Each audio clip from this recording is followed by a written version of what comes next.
Hi guys, this is Mariam from We Don't Care TV, and next to me is sitting Mike from Killswitch Engage. How are you? Very good, thank you for having me. You will play tonight as well. I'm really looking forward to seeing you. You have been here, I think, in 2012, the last time at Novarock. What did change from 2012 to now? It's muddier this time around, but that's due to all the rain that's going on. Catering's better. Better food. I don't know. Same dressing rooms, that's for sure. I felt like I knew my way around just by knowing these dressing rooms from the other year. So it's not a maze anymore. It's a little easier to navigate these days. You brought out a new CD which is called Incarnate. I think you already were asked a lot of questions already, so I think it's better to let it up to you what you wanna add to what people can expect if they haven't heard it already and so on. Okay, let's see. You can expect a lot of chug chug chug chug chug and and oh and dum dum dum dum dum dum and pa pa pa pa pa. It's Killswitch Engage. We have pushed it up another notch. Jesse's back in the band as of last record, singing his butt off. He sounds fantastic. We had to, when we were writing so much material, we had to just stop it at 16 songs and say, here you go, Jesse, and we threw it all at him. So it was a lot of stuff for him to do, but he got through it, and just really excited about it. Kids are singing along, playing a lot of the new songs during the shows, and it's going well. How are the responses? Kids seem to be really into it, singing along, moving their arms. All we can do is try and see how it goes, but it seems to be going well. About the lyric, I mean, he's writing most of it, I guess, all of it. Do you have any influence on it? Not particularly. If there's an adjective or something that he may have overused, we could suggest. But Jesse's one of those singers, the only singer that I've ever worked with, where you don't have to censor or read through his stuff because he knows exactly what he's doing. It's pure poetry, really. His lyrics sing to me, which is pretty rad. But yeah, you never have to fix his stuff. It's good. It's good as is. So you can relate to it? I can, absolutely. I hope everyone else can, but... So, and now a question like the chicken or the egg. What comes first, the lyrics or the melody? Melody. All the demos are finished first. We all go in our separate areas, record demos, we bring them to practice. We all listen to everyone's demo, we criticize them. If there's a few demos that we need to fix or tweak, we'll go over to the computer and Adam will quickly sketch out what we're going to do. And we hand in all the music first, and then Jesse writes to that. It's a lot easier.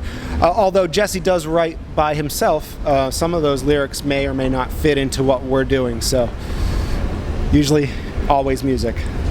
Now for me it's very exciting because I've asked this question a couple of times, and every band does it differently. That's why I was interested in that. Okay. Yeah, you tour a lot. You know, there is some kind of glory behind being a band, being a rock band, but what are the downsides for you? Well, it's fortunate to have one of the best jobs in the world. Let me start by saying that. If I'm going to diss this job, I have to say that it is the best job ever. The unfortunate part is not being able to go home. It's really hard to be on the road for 2 months straight and not go home. Most people have a day job and then they go home afterwards. It's hard because you always miss family functions, all that stuff, but it all pays off in the end when you play stuff like this to big crowds and you're able to say, I did that, you know. Do you ever bring your family, girlfriend, whatever to the shows? I have brought my wife to several countries, several different shows. It's no fun for them though. Bunks are designed for one person only, so when you stick another one in there, no one gets any sleep at all. And she understands that most of the concert halls that we play at are in the middle of nowhere, so there's nothing to do. Really boring. So she doesn't come anymore. To get back to the record, what's the difference about record making nowadays in regard to when you start? Nowadays, let's see. I think things are clicking a little bit easier for us as a band. We know how to play off each other's strengths and weaknesses, and because of that, we can write songs a lot faster. And we all kind of know where we're pointed at and what focus to take when writing songs. In that way, it's a lot easier to write for this band. And more or less the same question, but in regard to the music industry, what did change? What is better now? What is worse? Yeah. Well, record sales are terrible these days. The music industry is not doing too well, but hopefully it'll pick itself back up. It always does. There's always this ebb and flow to things, and sooner or later they'll figure it out. But I guess that would be the worst part, is just that it's hard to gauge how big of a band you are by record sales at this point. You have to go out and play to the people like this and see who likes you and who doesn't. You get one of these, they don't like you. One of these, it's on. From me, you get one of these. All right. Camera guy goes, No, he's one of your biggest fans. You know, and then another cliche question, like small clubs or big shows? Small clubs are always the best way to feed off the emotion of the crowd and really get into it, really feel it, because it's everyone working as one rather than just the band playing. You stand still and do that. Everyone participates and it's really fun. Bigger venues are really cool when you see a bunch of people jumping up and down, but it is a little bit hard to feed off the energy as much. You have to play to the band, like everyone playing as one, and push it out there a little bit harder. And if you're on tour, like not many bands have the time to like look around, do sightseeing. Do you have the time, or is it a very tight schedule? We do tight schedules on purpose because days off means you're spending money and you're not making money. So we try to have as least amount of days off as we possibly can, and thus we don't really get to see things, but we've been at it for 17 years, so at this point occasionally we'll have time to go see the Berlin Wall, or we'll go see stuff in France, or even stuff in America that we've missed. After 17 years we've hit most of the spots. And now you're a bass player. What got you into bass playing and what got you into metal in general? Okay, I had a friend that was selling a guitar, and I had a friend that was selling a bass, and I could afford the bass and not the guitar, even though I liked playing the guitar better. So I started off as bass, but played it kind of as a guitar, more of a rhythm guitar. And I've stuck with it ever since. I do now play guitar as well because I can afford one finally, but that's what I do. And what was the other part of the question? Too much talk, yeah. What was the second part, though? The second part was, now I lost it too. No, the second part was, what got you into metal in general? Okay. Let's see. I started listening to punk rock at a very early age through skateboarding and looking at other skateboarders' t-shirts. I got into the Misfits, and I got into Sam Hain, and then Metallica, and then it grew from just strictly punk rock to Anthrax, Metallica, Black Sabbath, and all that cool stuff.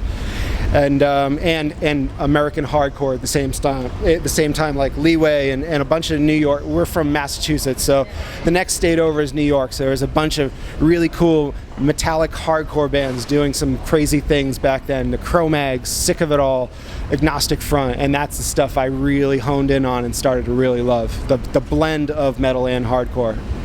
You know, because I realized, you know, I've listened to a couple, to different kinds of music, and every genre has its own vibe. And I love listening to metal because I like the people, I like the crowd, I like it's like a family all over the world. It doesn't matter who you are, the religion, whatever. This is what fascinates me. What about you? Absolutely. I think if you love music, you love music. It doesn't have to be genre specific, but like you said, it feels like a big family of people who like the same style, and people get along generally over here, so it's cool. In the States, there's a lot of this, but over here I feel like people help everyone up, and it's more of a family atmosphere. You know, unfortunately, so many good musicians and artists died recently. Yeah, the same old, like Lemmy, David Bowie. Who do you miss most? And if you can create a band out of like musicians who are alive or already dead, who would you pick for which part, and what would you name the band? That's a lot of questions. Okay, let's see. Lemmy, I think, hurt the most. Definitely followed up by Prince. That was a really big blow. All of them, it really sucked. There was just too many at once. If I had to form a band, it would probably just be, I want to see the Misfits play again, and I know they're starting to do that, so fingers crossed. Danzig, get it together. Come on, just do it. People want to see this thing. Let's go. And the name of the band would be Misfits. Easy enough. That was easy, yeah. Well, we have a little surprise for you. Let's see. I was thinking about the special edition for you guys. So the fans bring it back to you. Yes. Because we know you love pizza. Yeah. Yeah, you can tell, right? What do we got in here? Is this pizza? Of course. Woo! Thank you guys. This is awesome. It's all autographed and everything. Yes.